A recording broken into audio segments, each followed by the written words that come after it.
Hello again. So, I want you to think about this. Leadership, it's not what you say, it's what they say. What do you signal as a leader? What do you signal as a leader? Now, I'll take you back on a little trip into the past and just give you some insight. So when I was serving in the military, there's a couple of particular ranks which can have an incredibly positive or negative impact. And the main one that I want to focus on is that of the regimental sergeant major, or sometimes lovingly referred to as the regimental scary monster. Now, morning.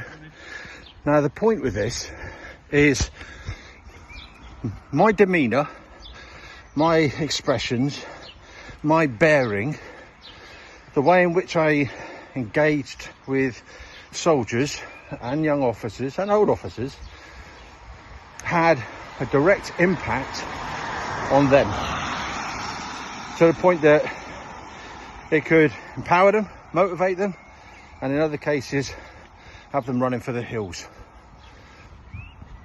So I was very, very clear that at any time I was in amongst the troops, I was a leader who was engaging, who was supportive, who was motivational, who was calm and controlled under pressure.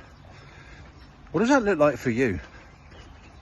What do you think your people are saying when the pressure's on, in direct correlation to your behaviours, to what you demonstrate, to how you turn up and how you show up?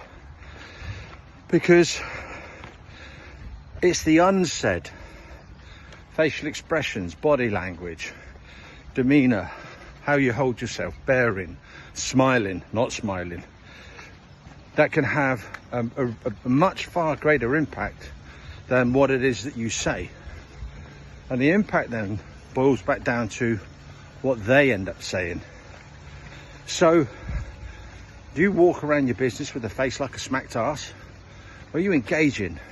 Are you motivational? Are you there to support? Are you supportive? It's really interesting when you start to diagnose and dive into this stuff. So here's a challenge for you.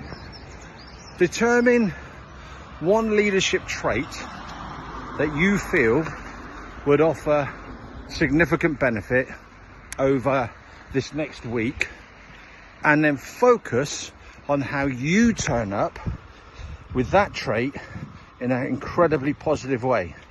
Day to day, under pressure, doesn't matter. Now, as an executive coach, one of the things that I do is I observe these behaviors. And not only that, when I do a 360 assessment with anybody that I'm going to work with, one of the interesting factors there is what their people are saying.